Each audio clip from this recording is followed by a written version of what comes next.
சீமானோடு பழகியவர்கள், இங்கே பேசிய பலரும் சீமானோடு பழகியவர்கள் தான். அதை விட சீமானோடு மிக நெருக்கமாக இருந்தவர் அவருடைய நண்பர். சினிமா வாய்ப்பு தேடிய போது சீமான் சென்னையில் இருக்கும்போது அவர் எங்கே தூங்குவார் என்று சொன்னால் சுடுகாட்டில தான் தூங்குவாராம்.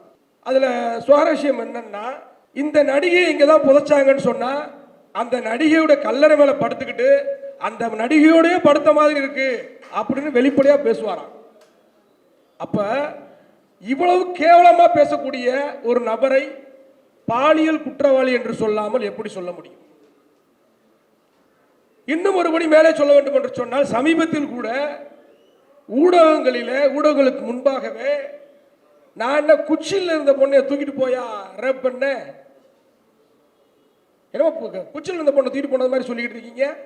என் பொண்டாட்டியே சொல்றா, கொள்ளையில் எனக்கு வேற பொம்பளையே கிடைக்கலையா, இவ தான் கிடைச்சாலா, வேற உங்கள்கிட்ட போயிருக்கலாம்னு என் பொண்டாட்டியே சொல்றான்னு ஊடகங்கள்ல பேட்டி தராரு.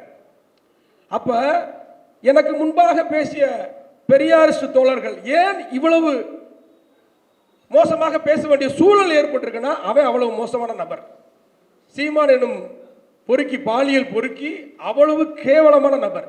ஈழத்திலையும் போய் அங்க இருக்கக்கூடிய ஈழத்திலையும் ஒரு தவறை செய்து வந்திருக்கிறது வெளிப்படையாக எல்லாருக்கும் தெரிந்த உண்மை.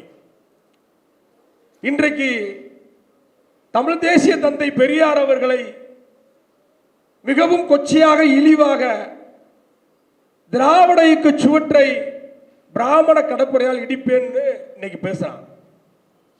அதற்கு முன்பாக தூய தமிழர்களை உருவாக்கி, நான் ஒரு தனித்தீவை உருவாக்கி அங்க தூய தமிழரை கொண்டு போய் சேர்ப்பேன் அப்படின்னு ஒரு ஊடகங்களையும் சொல்றான், மேடைகள்லையும் சொல்றான். இவர் கூட இருக்கக்கூடிய சாட்டை தூய தமிழனா அப்படின்னு அவர் பார்க்கணும். ஏன்னா சாட்டையோட நிறம் நல்ல சிவத்த நிறம், இது தமிழருடைய நிறமா அல்லது சீமானுடைய உயரம் தான் தமிழருடைய உயரமா அப்படின்னு ஒரு கருத்து நடத்தினா கூட நல்லதா, அல்லது ஒரு பட்டிமன்றம் கூட நம்ம நடத்தலாம். சீமான் உயரம் தான் தமிழர்களின் உயரமா அல்லது சாட்டையின் நிறம் தான் தமிழர்கள் நிறமா அப்படின்ற ஒரு கருத்தை நாங்கள் பட்டிமன்றம் நடத்தினா கூட நல்லதுதான். ஏன்னா அதெல்லாம் அறிவியல் பூர்வமாக நம்ம விவாதிக்க வேண்டியது இருக்கு. ஏன்னா இவன் எல்லா மேடைகளையும் போயிட்டு பெரியாரை பற்றி கொச்சையா பேசுவான். பெரியார் அந்த புடுங்கினார்னு சொல்லிட்டு வா என்கிட்ட ஒண்டி கொண்டி பேசிப்பாரு, நான் வேணா அதுக்கு பதில் சொல்றேன், என்கிட்ட பேச யார் தயாரா இருக்குன்னு கேட்பான். தோழர் ட்ரைப்ஸ் கரிகாலன் அவர்கள் நேருக்கு நேராக பேச தயார்னு சொல்லி அறிவிச்சாரு, வரல. இப்போ கூட பாரதியாரை பற்றி என்கிட்ட பேசுறேன், என் பாட்டன் பாரதியாரை பற்றி பேசுவதற்கு யாராவது இருக்கீங்களா, யாருக்கு பேச தயாரான்னு கேட்குறான். மதிமாறன் தயாராக இருக்கிறார், சீமான் போக தயாராக இருக்க மாட்டார். இப்போ நம்ம சீமானுக்கு இன்னொரு சவால் விடுறோம். உன் கூட இருக்கக்கூடிய சாட்டை அவருடைய, இப்ப முத்துக்குமாரருடைய துணைவியார் தான் அவர் திருமணம் வச்சிருக்காரு. அவருடைய மாமனார் சாட்டை, இப்ப இருக்கிற சாட்டையுடைய மாமனார், நான் ஏற்கனவே சீமான் எங்க அந்த கல்லறையில படுக்கும் போது சொன்ன தகவலை சொன்ன அதே நபர் தான். நான் பேச தயாரா இருக்கிறேன், சீமான் எதிர்த்து வழக்கு போட்டாலும் சரி, சாட்டையும் வழக்கு போட்டாலும் சரி, நம்ம என்ன கேட்கிறோம்னா, அவர் தான் சொன்னாரு சாட்டை அவருடைய தாயார் ஒரு சக்கிலீர் சமூகத்தை சேர்ந்த பெண். இன்னும் சொல்ல போனா இரண்டாவது மனைவி, அவங்க அப்பாவோட இரண்டாவது மனைவி. ஆனா மேடையில் என்ன சொல்லுவானா, நான் மறவேன்னு எல்லா மேடையிலையும் போய் பேசுறது. சாதியை பத்தி பேச வேண்டிய அவசியம் இல்லை, ஆனா நான் மறவன் சொல்லுவான். பொதுவாக பாத்தீங்கன்னா சக்கிலீர் சமூகத்தை சேர்ந்தவர்கள் கொஞ்சம் நிறமா இருப்பாங்க, அதுக்கு வரலாற்று காரணம் இருக்கிறது. என்ன வரலாற்று காரணம்னா, வேத காலங்கள்லயே பாத்தீங்கன்னா சீமான் சொல்றான் அவங்க வந்தேரிகள்ன்றான், அவர்கள் தெலுங்கர்கள்ன்றான். ஆனா அவர்களுக்கு தெலுங்கு தெரியும், கன்னடமும் தெரியும், மலையாளமும் தெரியும், தமிழும் தெரியும். தெலுங்கு, கன்னடம், மலையாளம் தவிர்த்து தமிழ் மட்டுமே பேசக்கூடிய மக்களும் இங்கே வாழ்கிறார்கள். ஒரு வரலாற்று பூர்வமான செய்தியை இங்கே நான் பதிவு செய்ய விரும்புகிறேன். மைனர் தோழர் ஒரு குறிப்பு எடுத்துக்கணும். ஏன்னா இது சாட்டைக்கு இந்த வீடியோ அவர் பதிவு செய்யறதுக்காக சொல்றேன் நான். அப்ப வேத காலங்களில் இப்ப இருக்கக்கூடிய அந்த சக்கிலியர் பிரிவை சேர்ந்தவர்கள்ல தாசர்கள் ஒரு பிரிவு இருக்கு, ஜானைகளை அப்படின்ற ஒரு பிரிவு இருக்கு, 2 பிரிவுகள் இருக்கு. இது ரிக்வேதத்தில் பதிவு செய்யப்பட்டது. ரிக்வேதம் 1:51:8 இந்த செய்தி பதிவு செய்யப்பட்டிருக்கு. ஆரியர்கள் அந்த தாசர்களை அழிப்பதற்காக, அதாவது தமிழர்கள் என்று சொல்வதற்கு முன்னாடி திராவிடர் என்று சொல்வாங்க, நாகர் என்று சொல்வதற்கு முன்னாடி நாம் தாசர்கள் என்று அழைக்கப்பட்டோம்னு அம்பேத்கர் அவர்கள் பதிவு செய்திருக்கிறார். அப்ப தாசர்கள் என்ற ஒரு பிரிவு பகடை சமூகத்தை, சக்கிலியர் சமூகத்தில் இருக்கிறாங்க. அவர்களை அழிப்பதற்கு இந்திரனிடம் போய் வேண்டி இருக்கிறார்கள். அவர்கள் எப்பவுமே யாகம் நடத்துவது அவருடைய வேலை. அப்படி பார்ப்பனர்கள் யாகம் நடத்தியிருக்க ஆரியர்கள் யாகம் நடத்தியிருக்கிறார்கள். அப்படி யாகம் நடத்தி தாசர்களை படுகொலை செய்ய வேண்டும் என்று மிக கடுமையாக அவர்கள் யாகம் நடத்தியிருக்கிறார்கள். அவர்களால் அழிக்க முடியவில்லை. மீண்டும் அவர்கள் என்ன செய்திருக்கிறார்கள் என்று சொன்னால், அந்த ஆரிய பழங்குடிகளிலே ஒரு பிரிவான பஞ்சஜன்யா, அது இன்னைக்கு பஞ்சஜன்யா, ஜானா, ஜனா, ஜான அப்படின்னு சுருங்கி வந்திருக்கு. இன்னைக்கும் அந்த பிரிவில், அந்த சங்கிலி சமூகத்தினுடைய பிரிவில் அது இருக்கு. பகடைகள் இருக்கக்கூடிய அந்த தாசரிகளும் ஜானைகளும் பெண் கொடுத்து பெண் எடுத்துக் கொள்வார்கள். அப்படி பெண் எடுத்து, அதாவது ஆரிய பழங்குடிகளும் தாசர்களும் கலந்து விட்டார்கள். இப்ப புரிஞ்சிருக்கும் நினைக்கிறேன். சாட்டை ஏன் சிவப்பா இருக்கான்றது நிறைய பேருக்கு புரிஞ்சிருக்கும் நான் நினைக்கிறேன். ஏன்னா அவனுடைய நிறம் ஆரியருடைய கலப்பு. நான் கேட்கிறேன், சீமானுக்கும் சரி சாட்டைக்கும் கேட்கிறேன், ஒண்டி கொண்டு நிற்போம் வா பேசுவோம் அப்படின்னு நீ சொல்ற இல்ல, நாளைக்கே டிஎன்ஏ டெஸ்ட்டுக்கு நான் தயார், சீமானும் சாட்டை துறைமுருகனும் தயாரா? டிஎன்ஏ டெஸ்ட் எடுத்து வெளியிடுவோம் அறிவியல் பூர்வமாக. நீ தமிழனா இல்லையா என்பதை அறிவியல் பூர்வமாக நிரூபிக்க தயாரா என்பதுதான் நம்மகிட்ட இருக்கக்கூடிய கேள்வி. ஏனென்று சொன்னால், இவர்கள் பணத்திற்காக முழுக்க முழுக்க சீமானும் சரி சாட்டை துறைமுருகனும் சரி பணத்திற்காக நிறைய பேரை பேச வைத்து பெரியாருக்கு எதிராக பேச வைப்பதை ஒரு தொழிலாகவே செய்து கொண்டிருக்கிறார்கள். பெரியாரை இழிவுபடுத்தும் நோக்கத்தோடையே இதை செய்து கொண்டிருக்கிறார்கள். திராவிட இயக்கத்தை இழிவுபடுத்துவதற்கு தான் செய்து கொண்டிருக்கிறார்கள். யார் இது? இந்த திராவிட கோட்டை சுவர் எப்படி கட்டப்பட்டது? 1953 தமிழர் தந்தை பெரியார் அவர்கள் குலக்கல்வி திட்டத்திற்காக கடுமையாக போராடினார். குலக்கல்வி திட்டத்திற்கு எதிராக 2 நாட்கள் மாநாடு நடத்தினார். 2 நாட்கள் மாநாடு நடத்தினார். அப்படி 2 நாட்கள் மாநாடு நடத்தும் போது அவர் புத்தரை தமிழ்நாட்டுக்கு 1953 அறிமுகப்படுத்தினார். ஏன் அறிமுகப்படுத்தினார்? ஆரியத்துக்கும் பௌத்தத்துக்கும் நடந்த போரை, ஆரியத்துக்கும் பௌத்தத்துக்கும் உள்ளான போர் தான் இந்தியாவுடைய வரலாறு என்பதை தமிழ்நாட்டில் பெரியார் அவர்கள் ஒரு மாநாடு போட்டு விளக்கினார். அதே சமயம் 2வது மாநாட்டில் அந்த குலக்கல்வி திட்டம் எவ்வளவு மோசமானது அப்படி என்பதை மிகவும் தெளிவாக 2 நாட்கள் மாநாடு நடத்தி அதை தெளிவுபடுத்தின ஒரு பெரியார். அப்ப பார்ப்பன கடப்பாறை, அந்த கடப்பாறையை கொண்டு வந்து இடிக்க நினைக்கிறார். இதை செய்தது யார்? ராஜாஜி. அந்த கடப்பாறை தான் ராஜாஜி, பார்ப்பன கடப்பாறை ராஜாஜி. அப்ப சீமான் எதை செய்ய விரும்புகிறார் என்று சொன்னால், மீண்டும் குலக்கல்வி திட்டத்தை இங்கே நடைமுறைப்படுத்துவதற்கு சீமான் ஆர்எஸ்எஸ்க்கு வேலை செய்து கொண்டிருக்கிறார். மீண்டும் சக்கிலியனை தொட்டால் தீட்டு, சாணாரை பார்த்தாலே தீட்டு என்று சொல்லக்கூடிய அந்த மோசமான நடைமுறைகளை எல்லாம் இங்கே நடைமுறைப்படுத்துவதற்கு, இந்த தெருவில் அவன் நடக்கக்கூடாது, இந்த கிணற்றில் அவன் தண்ணி எடுக்கக்கூடாது, இவனை திருமணம் செய்யக்கூடாது, இவனை திருமணம் செய்யக்கூடாது, கோவிலுக்குள் இவர்கள் வரக்கூடாது, பட்டியல் சாதியினர் வரக்கூடாது என்கிற அந்த மோசமான நிலையெல்லாம் உருவாக்கிய பார்ப்பனியம் இன்னைக்கு சீமான் கையில கடப்பாறையை கொடுக்கிறது. திராவிட மாடல் அரசு கணினியை கொடுத்துக் கொண்டிருக்கிறது. ஆனால் சீமான் என்ன செய்து கொண்டிருக்கிறான் என்று சொன்னால், கடப்பாறையை வாங்கி வைத்துக் கொண்டு சமூக நீதியை இடிப்பதற்கு தயாராகி கொண்டிருக்கிறான்.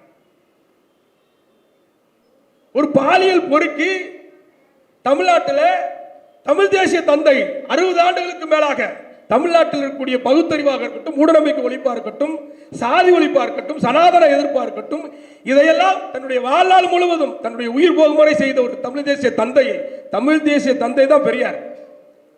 சீமான் யார்? ஆர்எஸ்எஸ் கைக்குடி அடியால். இன்னும் சொல்ல போனா சீமான் உடன் இருக்கக்கூடியவர்கள் தோழர்களோட சொன்னாங்க தற்கூரிகள் சொன்னாங்க. உண்மையாகவே இல்லை, அவர்கள் தற்கூரி அல்ல, மனநோயாளிகள்.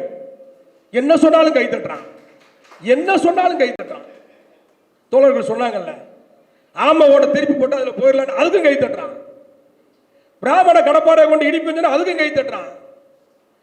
இந்த பாப்பா வேடிக்கை மட்டும்தான் பாப்பா, எதுக்கு ஆக மாட்டான் பாப்பான்னு சீமான் சொன்னா அதுக்கும் கை தட்டுறான்.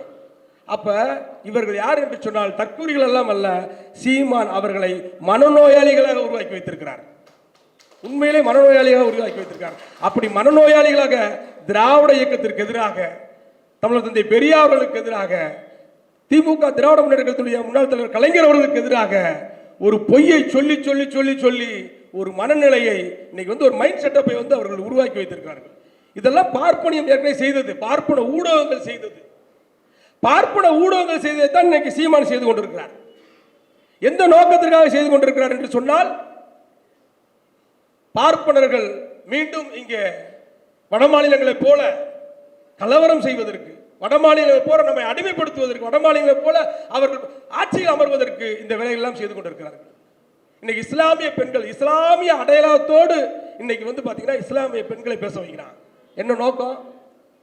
பெரியாரை முதலில் அயோத்திதாச பண்டிதருக்கு எதிராக நிறுத்தினான். பெரியாரை பசுமன் முத்துராமலிங்கம் அவர்களுக்கு எதிராக நிறுத்தினான். பெரியாரை இன்றைக்கு பாரதிக்கு எதிராக நிறுத்துகிறான். சரி, பாரதி யாரு? உண்மையிலே பாரதி எந்த எந்த நோக்கத்துக்காக கவிதை எழுதினார்? அவர் தான் சொல்றாரு, செந்தமிழின் நாடு என்னும் போதினிலே அப்படின்னு ஒரு வார்த்தை இருந்தா போதுமா? அந்த செந்தமிழ் எதிலிருந்து உருவாகினது என்று பாரதி சொல்கிறார். செந்தமிழ் என்று தமிழ் உருவானதே சமஸ்கிருதத்திலிருந்து தான் சொல்றாரு. தமிழ் சிவன் பெற்றதுதான் தமிழ் என்றாரு. அதை விட மோசமாக இன்னொரு வார்த்தையும் சொல்கிறார். ஆரிய மைந்தன் அகத்தியன் கண்டெடுத்த ஒரு வேதியன் தான் தமிழ் அப்படிங்கிறான் பாரதியார் சொல்றார். ஈனப்பறையனும் இங்கு உண்டு இருப்பினும் அந்நியனுக்கு என்ன வேலை அப்படின்னு பாரதியார் சொல்றார். ஈனப்பறையன் என்ற ஒரு இனத்தை உருவாக்கி வைத்ததனால தான் அந்நியன் இங்கே எளிதாக புகுந்தான் என்று நம்முடைய தலைவர் பெரியார் அவர்கள் சொல்கிறார். நாமும் வந்து பார்த்தீங்கன்னா நுனிப்புள் மேய்வதை போல பாரதியை மேலோட்டமாக படித்துவிட்டு அல்லது பாரதியினுடைய சில கவிதைகளை மட்டும் எடுத்து இங்கே பாட புத்தகங்களே வைத்ததின் விளைவு இன்றைக்கு சீமான் போன்றவர்கள் பாரதியை முன்னிறுத்தும் போது பாரதி உண்மையிலே சாதிகள் இல்லையடி பாப்பான்னு சொல்லியிருக்கிறாரு அப்படின்னு நம்ம கிட்ட இன்னைக்கு சொல்லக்கூடிய ஒரு நிலைமை இருக்கிறது. செந்தமிழ் நாடு என்னும் போது நிலையில பாட்டு பாடியிருக்கிறாரு அப்படின்னு சொல்றாரு. பொதுவாக அந்த கஞ்சா குடிக்கிறவனோட பழகணும்னா சீமான் மாதிரி தான். கஞ்சா குடிக்கிறவன் சாராயம் குடிக்கிறவன் பேசணும்னா கொஞ்சம் ரசனையாக இருக்கும், ரொம்ப ரசிப்புத்தன்மையாக இருக்கும். சீமான் பேசினா எப்படி மேடையில் பேசினா ரசிப்புத்தன்மையாக இருக்கும், அது மாதிரி அந்த மாதிரி தான் அவங்க அப்ப இருக்கும் அப்படி பேசுவாங்க. என்னன்னா ஒருத்தன் இப்படியே பாட்டே பாடுவான், என் மண்டை வலிக்குது இழுக்காட்டி, என் தொண்டை வலிக்குது இழுக்காட்டி கஞ்சா அப்படின்னு பாட்டு பாடுவான். இதை ஏன் சொல்றேன்னா, இப்படி ரசனையா பேசக்கூடியவர்கள் அவர்கள். இப்படி ரசனையா பேசி காந்தி வாங்கி கொடுத்தார் சுதந்திரம், அது கஞ்சா குடிப்பதற்கு எங்களுக்கு இருக்குல்லன்றப்ப வருந்துரும் அப்படின்றான். காந்தி சுதந்திரம் வருந்துறோம்னு இது வந்து ஒரு சிறந்த கவிதையாக மாறிடுமா? உள்நோக்கம் என்ன? அது உள்ளே என்ன சொல்லப்பட்டிருக்கிறது? பாரதியை உள்ளே படித்தோம் என்று சொன்னால் தமிழை அகத்தியன் உருவாக்கினான். அகத்தியன் என்பதே கற்பனை கதை. ஆனா அகத்தியன் தான் தமிழ் மொழி உருவாக்கினான். அவன் வேதத்தில் வித்தையானவன் என்று பாரதி பாடியிருக்கிறார். ஆக பாரதி என்பவர் முழுக்க முழுக்க ஒரு, அதாவது இன்றைக்கு RSS என்ன செய்யுதோ அதுதான் அன்னைக்கு அவர் செஞ்சார். காசியில் உரையை பேசி உரையாடினால் அது காஞ்சியிலே கேட்க வேண்டும், காஞ்சியிலே கேட்பதற்கான கருவிகள் செய்ய வேண்டும்னு பாரதியார் பாடியிருக்கிறான். ஏன் காசிக்கும் காஞ்சிக்கும் நீ சொல்ற? உன் நோக்கம் என்ன?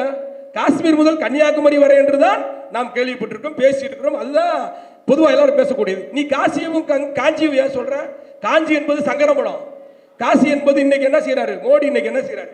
காசி தமிழ்ச்சங்கம் ஆளுநர் அங்க போய் நிற்கிறாரு. காசி தமிழ்ச்சங்கத்தை அவர்கள் உருவாக்குறாங்க. 100 ஆண்டுகள் இன்னைக்கு பேசுறான் ஆளுநர், இன்னைக்கு பேசுறாரு மோடி, இன்னைக்கு பேசுறாரு. ஆனா இது 100 ஆண்டுகளுக்கு முன்னே பாரதி பேசியிருக்கிறார். அப்ப பாரதி எவ்வளவு இந்துத்துவத்தை உள்வாங்கி எழுதியிருக்கிறார், பேசியிருக்கிறார் அப்படி என்பதெல்லாம் நாம் கூர்ந்து கவனிக்க வேண்டும். அதான் பெரியாருடைய பார்வையில் பார்த்தால் மட்டும்தான் இதெல்லாம் விளங்கும், இதெல்லாம் புரியும். இல்லை என்று சொன்னால், நாம் பெரியாருடைய பார்வையில் பார்க்கவில்லை என்று சொன்னால், காந்தியை நுனிப்புள் மேய்வது போல் மேலோட்டமாக சில கவிதைகளை முன்னிறுத்தி நாம் பேசினோம் என்று சொன்னால் நமக்கான வீழ்ச்சி அதில் தொடங்கிவிடும் என்பதில் நாம் இனிமேலாவது எச்சரிக்கையாக இருக்க வேண்டும். தாமுகாசா இன்னைக்கு அவங்க தமிழ்நாடு முற்போக்கு எழுத்தாளர் கலைஞர் சங்கம் வந்து பார்த்தீங்கன்னா ஒரு வக்காலத்து வாங்குவது போல் பாரதியை தூக்கி பிடிப்பு, இன்னும் பாரதியை தூக்கி பிடிச்சிக்கிட்டு இருக்காங்க. ஏன் மேற்கு வங்கத்தில் வீழ்ந்தீர்கள்? ஏன் திரிபுராவில் நீங்கள் வீழ்ந்தீர்கள்? ஏன் கேரளாவில் வீழ்ந்து கொண்டிருக்கிறீர்கள் என்பதெல்லாம் நீங்க கணக்கில் எடுக்கணும். ஏன்னா இதான் அப்படிதான் பாரதியார் போன்ற யாராவது ஒரு கவிஞர்களை நீங்க கையில் எடுத்துக்கிறது. பார்ப்பனிய எதிர்ப்பு விஷயத்துல ஒரு நடுநிலை போக்கை கையாளுவது. தமிழர் தந்தை பெரியார் பிறந்த மண்ணில் ஏன் நோட்டாவை பாஜக தாண்ட முடியவில்லை? ஏன் RSS இங்கே கால் ஊன்ற முடியவில்லை? ஏன் RSS எதிர்த்து கடுமையாக இங்கே போராடி கொண்டிருக்கிறோம் என்பதெல்லாம் தமிழ்நாடு முற்போக்கு எழுத்தாளர் கலைஞர் சங்கம் புரிந்து கொள்ள வேண்டும். ஏனென்று சொன்னால் பாரதியை தூக்கி பிடிக்க வேண்டிய அவசியம் இல்லை, நீங்க தூக்கி பிடிக்க வேண்டியது பெரியார். பெரியாரை நீங்க இந்தியா முழுவதும் கொண்டு போகணும். மாயாவதி கொண்டு போக நினைக்கிறார். நீங்கள் இந்தியா முழுவதும் பெரியாரை கொண்டு போய் சேர்க்க வேண்டும். கேரளாவில் பெரியாரை சேர்க்க வேண்டும். இன்னைக்கு கேரளால திருவனந்தபுரம் மாநகராட்சி இன்னைக்கு பாஜக பிடிச்சிருக்கு. ஏற்கனவே சுரேஷ் கோபி MP அங்க வெற்றி பெற்றிருக்கிறார். என்ன காரணம் என்பதையெல்லாம் புரிந்து கொள்ள வேண்டும். பெரியார் தான் இந்தியா முழுமைக்கான ஒரு சங்கிகளை விரட்டி அடிப்பதற்கு சரியான ஒரு நபர் என்று சொன்னால் தமிழக பெரியார் மட்டும்தான். அது இந்தியா முழுவதுக்கும் பெரியார் தேவை. தமிழ்நாட்டில் பெரியார் இருப்பதால் தான், பெரியாருடைய கொள்கைகள் இருப்பதால் தான், பெரியாரிசுகள் எங்களை போன்ற பெரியாரிசுகள் இருப்பதனால தான் இன்றைக்கு வந்து பாத்தீங்கன்னா பாஜக பல இடங்கள் நோட்டாவை தாண்ட முடியாத ஒரு சூழலை உருவாக்கி வைத்திருக்கிறோம். இன்னைக்கு சீமானை ஏன் இப்படி புழங்குகிறோம் என்று சொன்னால், ஆர்எஸ்எஸ்க்கு ஆதரவாக ஆர்எஸ்எஸ் கொடுக்கக்கூடிய பணத்தை பெற்றுக்கொண்டு சொகுசு வாழ்க்கை வாழ்ந்து கொண்டு பாலியல் வேலைகளை சேட்டைகளை செய்து கொண்டு இன்றைக்கு தமிழ் தேசிய தந்தை பெரியாரை சீமான் எதிர்க்கிறான் என்று சொன்னால் அவனுடைய வாளை ஒட்ட நறுக்குவதுதான் நம்முடைய வேலையாக இருக்க வேண்டும். தோழர்கள் சொன்னதை போல இதை வந்து ஒரு அரங்கத்துக்குள் நடத்தாமல் தெருமுனை பிரச்சாரமாக கொண்டு போய் சேர்க்க வேண்டும். ஏனென்று சொன்னால் சாமானிய மக்களிடத்திலும் சீமான் பேசுவது பொதுவா ஒரு கஞ்சா குடிகள் அல்லது சாராயம் குடிக்கிறவன் பேச்சு இனிமையா ரசிக்கும்படியா இருக்கிறதுனால சீமானுடைய பேச்செல்லாம் போய் ரசிக்கும்படியா ஆயிடக்கூடாது. நாம் வரலாற்று உண்மைகளை தெருவாக தெருமுனை பிரச்சாரம் மூலமாக திண்ணை பிரச்சாரம் மூலமாக கொண்டு போய் சேர்க்க வேண்டிய தேவை இருக்கிறது. திருப்புறம்ன்ற பிரச்சனை சீமானுடைய 3 நாள் தொடர்ச்சியா வந்து பார்த்தீங்கன்னா 3-4 நாட்களாக சீமான் எதுவுமே வாய் திறக்கவில்லை. ஆனா இன்னைக்கு இஸ்லாமிய பெண்களை வைத்து பெரியாருக்கு எதிராக பேச வைக்கிறான். அங்கே இஸ்லாமியர்களுக்கு மிகப்பெரிய ஒரு நெருக்கடி ஏற்படுகிறது. விசிகா தலைவர் திருமாவளவன் கூட அங்க ஒரு ஆர்ப்பாட்டம் நடத்திட்டார். இதுவரைக்கும் இவர்கள் ஆர்ப்பாட்டம் நடத்தினார்களா? முப்பாட்டை முருகன் சொல்றான், நம்மளும் போய் முருகன் தமிழ் கடவுள் என்ற பேர்ல போய் விழுந்துடுறோம். கொஞ்சம் கவனிக்கணும். நம்ம கடவுள் இல்லை, கடவுள் இல்லை, கடவுள் இல்லவே இல்லை என்று சொன்ன தமிழர் தந்தை பெரியாருடைய வழிதான் நாம் கடைபிடிக்கணும் தவிர தமிழ் கடவுள் முருகன் வேலை நம்ம இறக்கூடாது. தமிழ் கடவுள் முருகன் சொன்னோம்னா முப்பாட்ட முருகன் வருவான். அவன் பின்னாடி சங்கி வந்து முருகனுக்கு நீ கிடா வெட்டக்கூடாதுன்னுவான், ஆடு வெட்டக்கூடாதுன்னுவான், நான் அங்கதான் மலையில தான் தீபம் ஏற்றுவான். கடவுள் இல்லைன்னா கடவுள் இல்லைதான். பெரியாருடைய அந்த பாணியை விட்டு விலகினோம் என்று சொன்னால், சந்தர்ப்பவாத அரசியலுக்கு சென்றோம் என்று சொன்னால் தமிழ்நாட்டை வட மாநிலத்தை போல் மாற்றி விடுவார்கள். எச்சரிக்கையாக நாம் இருக்க வேண்டும். திருப்பூரம் என்ற பிரச்சனை இல்லை, பத்திரிகையாளர் கேட்டறிவிக்கு மட்டும் செய்தியை சொல்லிட்டு எந்த விதமான ரியாக்ஷன், எந்த ஒரு போராட்டம் கோரிக்கை எடுக்கல, எந்த விதமான போராட்டம் எடுக்கல. தமிழ் தேசத்துக்கு எதிரான அத்தனை வேலைகளையும் ஒன்றிய அரசு செய்து கொண்டிருக்கிறது தமிழ்நாட்டில். என்ன போராட்டம் எடுத்திருக்காங்க? அப்ப இதையெல்லாம் அந்த மனநோயாளிகளுக்கு குணப்படுத்தும் விதமாக நாம் சொல்ல வேண்டியது இருக்கிறது. சீமானை பின்பற்றக்கூடிய மனநோயாளிகளுக்கு நாம் தெளிவாக இதையெல்லாம் விளக்கி சொல்ல வேண்டியது இருக்கிறது. ஏன்னா அவர்களை குணப்படுத்தணும், குணப்படுத்தியே ஆகணும். அந்த நபர்களை எல்லாம் குணப்படுத்த வேண்டிய தேவை இருக்கு நமக்கு. திருப்பூரத்தில் இன்றைக்கும் அந்த ராம ரவிக்குமாருடைய செயல்பாட்டுக்கு எதிராகவோ அல்லது சங்கிகளுக்கு எதிராகவோ எந்த விதமான போராட்டத்தை செய்யலாம். ஆனால் அங்கே இன்னைக்கு வந்து பார்த்தீங்கன்னா பெரியாருடைய அந்த ஹேர்பின் பின் அந்த வளைவில் வந்து பார்த்தீங்கன்னா தவுடூரில் வந்து பார்த்தீங்கன்னா பெரியாருடைய பெயரை வந்து இன்னைக்கு அழிக்கிறான். நாம் தமிழர் கட்சிக்காரன் போய் அந்த மண்டையில் மனநோயாளிகள்லாம் சேர்ந்து போய் அதை அழிக்கிறான், அழிச்சு மறிச்சு விட்டுறான். இன்னைக்கு நம்ம தோழர்கள் அதை வெற்றிகரமாக மாற்றினால் கூட தமிழ்நாடு அரசு அவர்களை குண்டர் தடுப்பு சட்டத்தில் கைது செய்ய வேண்டும். இந்த நடவடிக்கையில் ஈடுபட்டவர்கள் குண்டர் தடுப்பு சட்டத்தில் கைது செய்ய வேண்டும். இன்னும் சொல்ல போனா சீமானை நாம் எதுவும் செய்ய வேண்டாம். இன்னும் கொஞ்ச நாள் சாட்டையோ கொலை பண்ணிடுவான், சாட்டையோ படுகொலை பண்ண நிச்சயமா படுகொலை பண்ணுவான். ஏன்னா இவர்களுக்கான உறவு என்பது கொள்கை உறவு அல்ல, பண உறவு. மணி மைண்டு தான். சீமானுக்கும் இருப்பது மணி மைண்டு தான், சாட்டை துரைமுருகனுக்கு இருப்பது மணி மைண்டு தான். சாட்டை திருமுருகனை சீமானை படுகொலை செய்வான். எழுதி வச்சுக்கோங்க, இது நடக்கும், இது நடக்கும், நிச்சயமாக நடக்கும். ஏன்னா அவர்களுடைய ஆர்எஸ்எஸ் பணம் நான் அதிகமாக வாங்குறேன், நீ அதிகமாக வாங்குறேன், அவங்களுக்குள்ள போட்டி வரும். அப்படி வரும்போது சத்தமெல்லாம் வேலையை முடிச்சுடுவான் சாட்டை திருமுறை. ஏன்னா அதில் கொஞ்சம் விவரமானதான் இருக்கான். சீமானை முடிச்சு விட்டுருவான், சீமானை முடிச்சு விட்டுருவான். அதுக்கப்புறம் அவருடைய மனைவியும் சரி அவருடைய பிள்ளையும் சரி தூய தமிழர்கள் இல்லைன்னு சொல்லி இந்த மனநோயாளிகளை வீடு தேடி போய் அடிப்பான். இவர்கள் தூய தமிழர்கள் இல்லை, நாம் தமிழர் கட்சியை கைப்பற்ற பார்க்கிறார்கள், எனவே நான் இவர்களை படுகொலை செய்வோம் சொல்லி அந்த மனநோயாளிகளாக சீமான் விட்டு முன்னாடி போய் நிற்பான். இது நடக்கும். ஏன்னா அப்படிப்பட்ட ஒரு மனநோயாளி கூட்டத்தை தான் சீமான் உருவாக்கி வச்சிருக்காரு. சிந்திக்கக்கூடிய நபர்களை சீமான் உருவாக்கவில்லை. நாம் மிக தெளிவாக இருக்க வேண்டும். பெரியாருடைய கொள்கையை மிக தெளிவாக பேச வேண்டும். முப்பாட்டன் முருகன் அந்த இதுக்கெல்லாம் போகக்கூடாது. உண்மையிலே முருகன் யார் என்று சொன்னால் முருகன் சுமேரியர்களுடைய கடவுள், அவர் தமிழ் கடவுள்லாம் கிடையாது. சுமேரியர்களுடைய கடவுள். சுமேரியர்கள் வணங்கக்கூடிய கடவுள் முருகன் தான். ஷினமுகா அப்படின்ற ஒரு பேர்லயே அவங்க வணங்குவாங்க. ஷினமுகா, நம்ம ஷண்முகான்றோம்ல, அதனுடைய தொடர்ச்சி இருக்கு. அது ஒரு பெரிய நீண்ட நெடிய வரலாறு. அந்த செய்தியை நாம் கவனித்துக் கொள்ள வேண்டும். ஏன்னா தமிழ் முருகன் முப்பாட்டன் நம்முடைய தமிழ் கடவுள் அப்படிங்கிட்டு போனோம்னா சங்கி சீமான் இங்கே பல்வேறு வேலைகளை துரோக வேலைகளை செய்வான் என்பதை நாம் கவனத்தில் கொண்டு பெரியார் அவர்கள் சொன்னதைப் போல ஜாதி பற்று, மதப்பற்று, இனப்பற்று, மொழிப்பற்று, கடவுள் பற்றை விட மனித பற்றே மேலானது என்பதை நாம் இந்த மண்ணிலே விதைக்க வேண்டும் என்பதை இந்த நேரத்தில் கூறி வாய்ப்புக்கு நன்றி கூறி விடைபெறுகிறேன். நன்றி.